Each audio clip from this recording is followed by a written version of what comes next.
Well, welcome to 2021, everyone.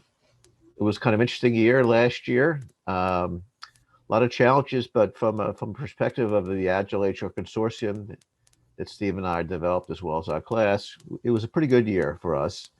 All things considered, we're able to start our class. We're able to kind of evangelize introduction of Agile type of principles and practice in HR.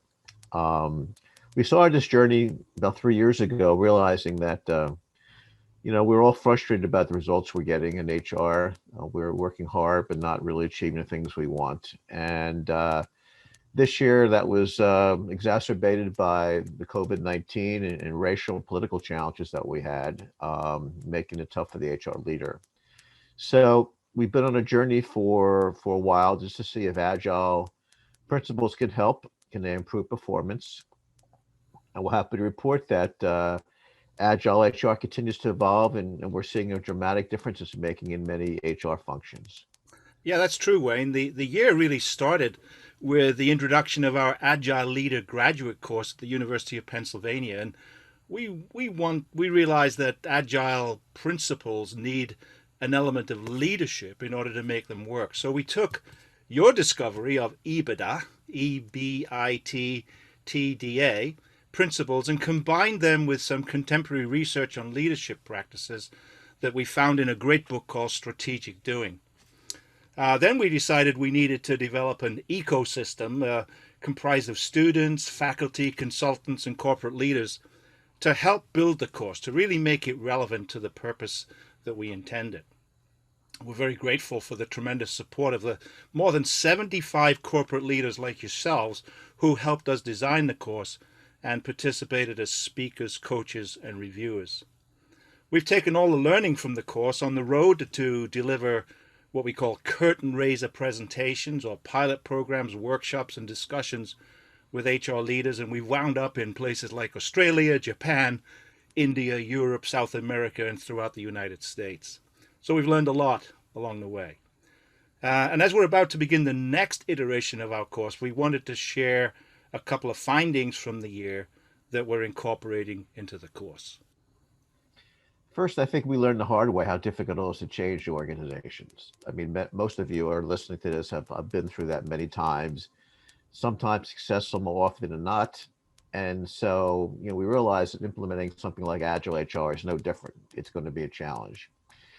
So we figured out, how can we really make this sustainable, whereas other change initiatives haven't really worked. And we realized that many of the common activities we do on a daily basis are really impediments to improvement. They really kind of demotivate and lower performance. Things like meetings and how we communicate with 35-page deck presentations and how we organize things really are counterproductive in many ways. And so we set our minds, how can we take some of the agile things we learned and fix those things? So we decided we kind of mimicked a couple of the key areas, key artifacts and rituals that we do in Agile, and we adopted them to HR.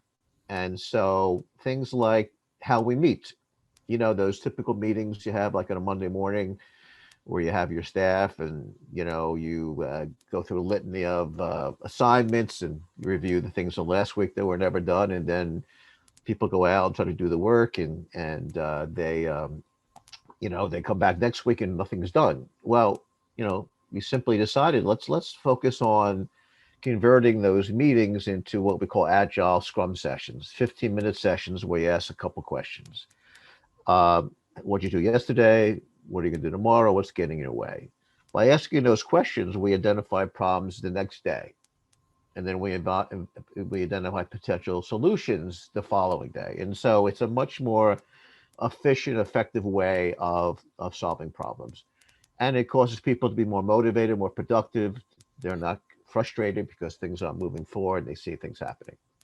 It's really you can do twice the work in half the time and get a more productive, better outcome. I mean, we decided we need to meet people where they are.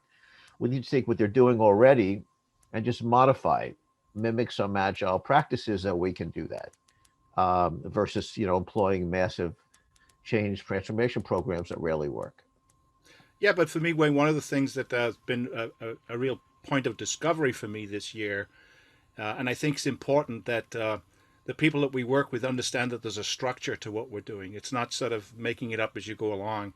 One of the things that was really revealing to me this year and has been a highlight of what we've been discovering the last couple of months is the four roles that seem to have emerged for us about how do you lead such efforts here. And maybe I'll just take a second to Hmm. just introduce what those four roles are, because Hmm. they are now central to what it is that we're going to be teaching in our next class starting in a couple of weeks. So the four roles are the agile leader as the person who decides what needs to be done, someone who's able to diagnose the situation and relate it to the kind of agile intervention that might be needed. It's a very unique skill, and there are ways in which we think we can guide people to do that. The second is the agile leader as an agent of change. I think anybody who wants to take on agile work is engaging in some form of change initiative. And it's really important as a leader that you understand how change will be impacting in your organization. Not everybody in the organization views change in the same way that you do.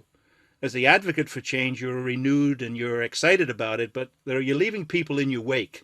How do you understand the dynamics of all that and account for it and develop strategies to bring people along in the process of change in the organization?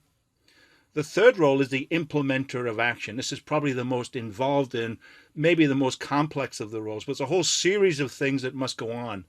I sometimes equate it to the performer in the circus who's spinning the plates around the circus ring on sticks, right? And your job as the leader is to go around and whip up enthusiasm as one of the plates starts to teeter-totter. Your job is to go over there and whip it up with some energy and enthusiasm and bring it to life again.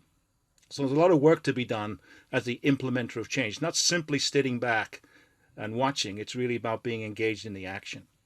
And finally is the leader as reflective learner. It's really, we've learned, I think, through the conversations that we've had with our clients how important it is to stop the action every once in a while, look back, and not just be driving your car through your rear view mirror only, but really looking ahead. What's coming up? What's next? And being able to reflect upon the things that you've done is a critical skill. So those four roles for me, Wayne, have been really important findings for me this year, and I'm really excited to add that to our class experience in the next couple of months. So, and again, we're starting up again on January 20th. Class is going to start again. And we're committed to having the best, most relevant experience for the students. So, to achieve that, we're asking again for your participation this year, perhaps as a speaker, or we're going to do more case studies, maybe a kind of advisor for case studies or a reviewer of student activities. We found, the people last year found that, really learned as much as the students. So I'm going to be reaching out to you. Love to have you be involved. We're always, again, looking to keep it current and relevant. If some things are going on in your organization you think might be helpful in terms of learning or lessons learned, let us know. But again, this is going to be the first of a series of conversations. Steve and I are going to report back on what we've learned in the classroom and the corporate setting and with our pilot programs. Because as he said before, we're evangelists. We're passionate around Agile in HR. We've seen that it can make a tremendous impact.